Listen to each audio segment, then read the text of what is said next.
Welcome, special education teachers. My name's Amanda, and I'm the blogger and TPTer behind the Primary Gal. I am a resource room teacher, and I service students in kindergarten through third grade. In this video, I'm going to tell you how I use my 30-minute small group time to cover an array of skills. So to give you a little background, for a long time, I felt like I was trying to cover it all, and it just wasn't possible. I didn't have a good routine or a good framework where I could cover spelling, decoding, sight words, reading comprehension, and I definitely wasn't touching writing and grammar or doing fluency checks. Those things were definitely neglected. So I've been working to find a framework so that I can cover all of those things without feeling like anything is being neglected and cramming it all into 30 minutes. So every day in my resource room, we spend a little bit of time on spelling and a little bit of time on reading, and it looks different depending on the day of the week, but we're always tackling those skills. So let's dive in and I'll give you a peek at my week. On Monday, we begin by spending 10 to 15 minutes on spelling. We start by introducing a new phoneme. So depending on what is on our spelling sequence, I'm introducing either a CVC medial sound, a blend, or a diagraph to my kind of middle level group of students, or we might be introducing a vowel team.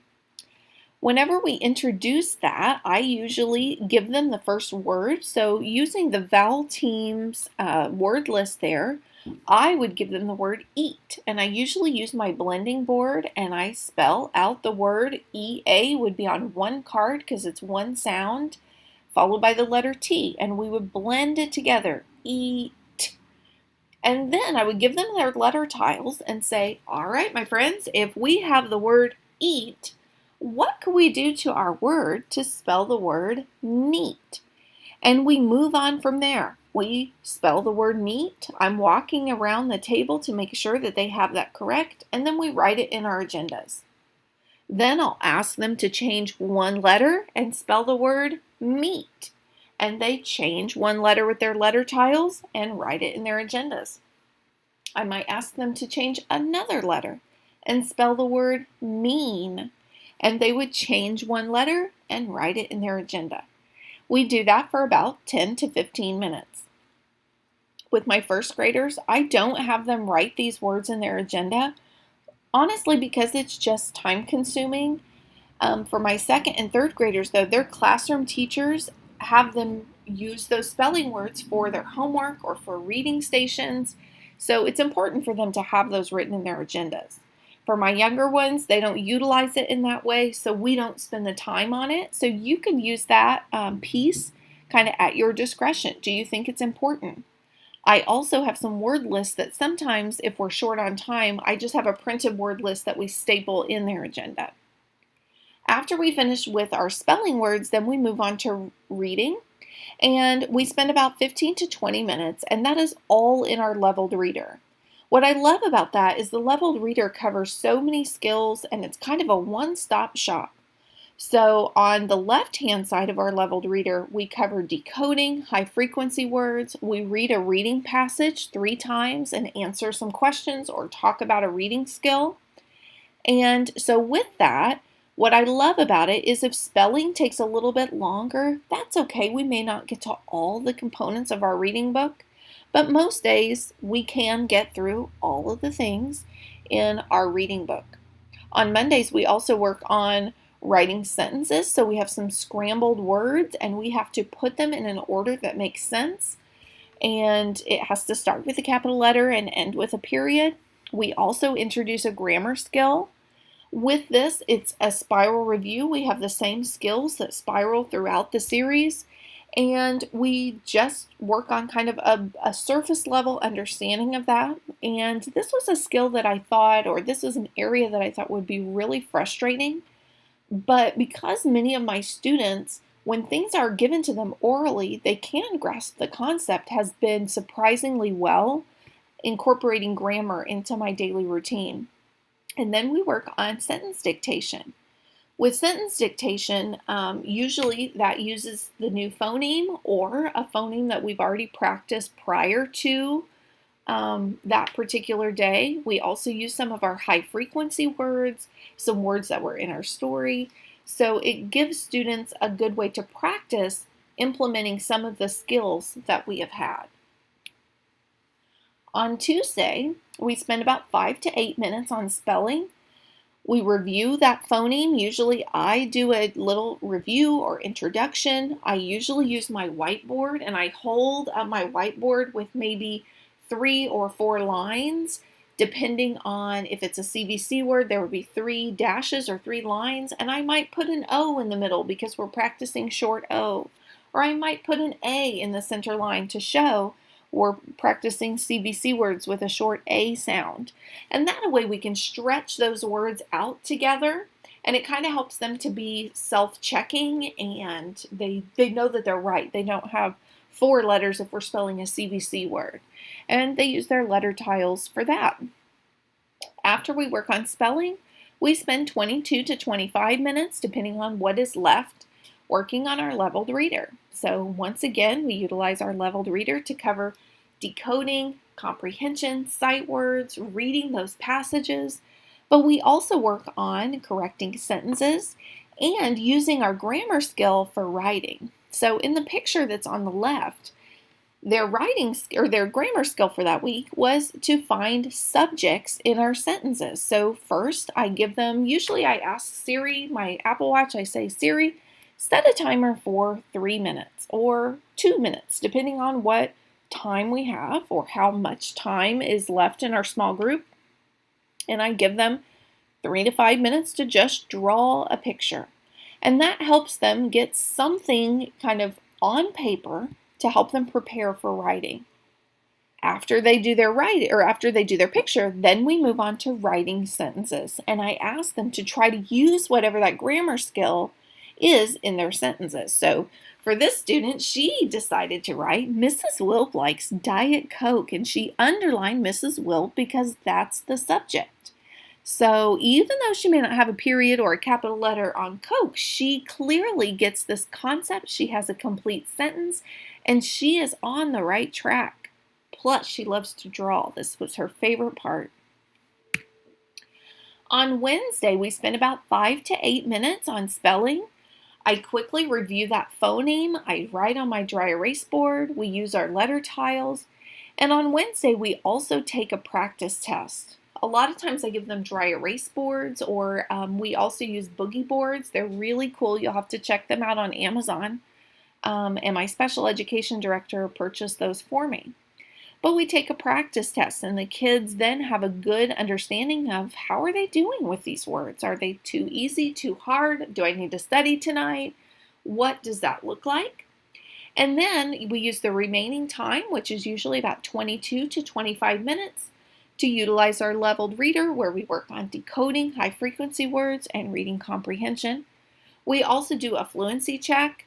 We practice our grammar skill, and we restate and answer the question, which I feel is very important even for our younger students or our lower level students, to be able to steal words from our question to put in our answer. And it's something that at the beginning of my experiment here, or the beginning of this routine, it was tough for my students, but we were getting much, much better, or we always get better as the year goes on.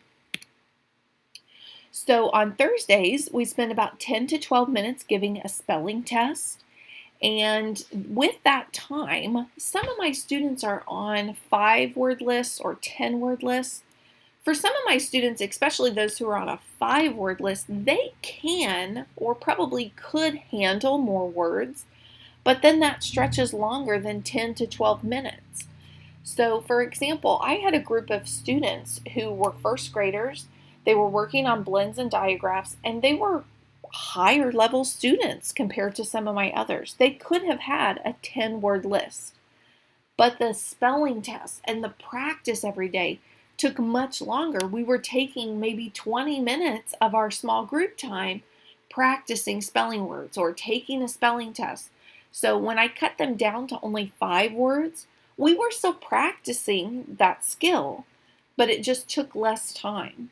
Sometimes even I would give them 5 words on Monday, the first 5 of the 10, and then on Tuesday I'd give them the second half of the list. And then on Wednesday, I might pick 5 random words from that list, and on Thursday, the other 5 words. That way we were practicing all 10, but we weren't spending every single day spelling those 10 words because that honestly was taking so much time in our group.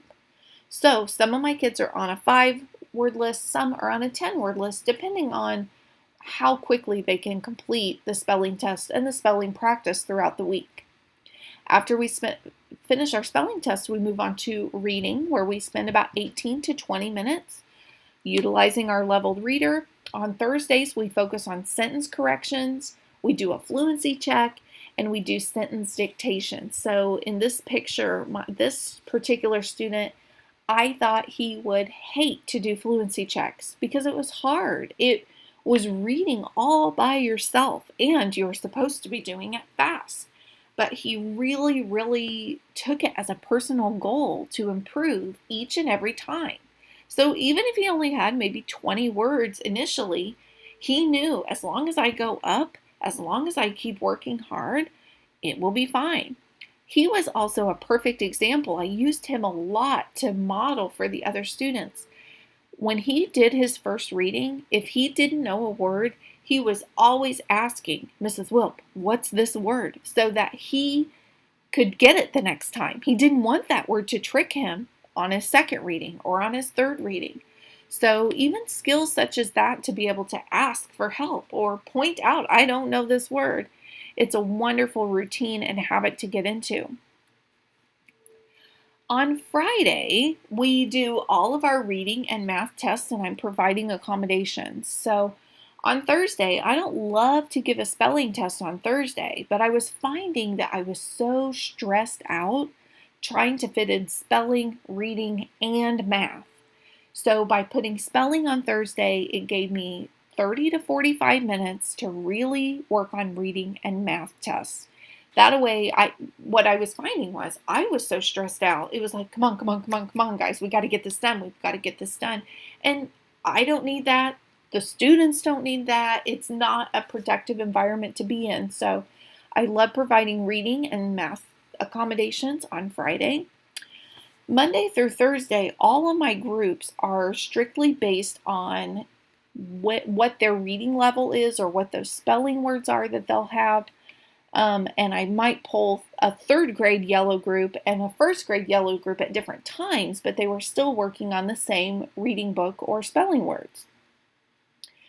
On Friday, I pull based on their homeroom, based on it doesn't matter what level they are, it doesn't matter if they're in a red book or a blue book, they'll be pulled based on their classroom. And I found that all teachers, we work at different paces. We might have different expectations from week to week. So I found it very beneficial to pull from their homeroom. For example, sometimes, especially around the holidays or if you have a short week of school, one classroom teacher might move on to the next story while the next classroom teacher doesn't. So if I pull mixed groups from different homerooms, that became very difficult to give reading tests or math tests. So even sometimes I might have one classroom teacher who might say, hey, this week I'm not going to take a grade. I thought it was a really good week to really model finding evidence, or I thought it was a really good week to practice like we were taking a standardized test. So walk through it with them, and I'm not going to take it for a grade. Where the teacher next door might absolutely be taking it for a grade and would not appreciate me walking through step by step with that test. So pulling them from their homeroom is generally what I do on Fridays. So thank you so much for watching this video. I hope you have a good idea of the routine and framework so that you can implement it into your classroom.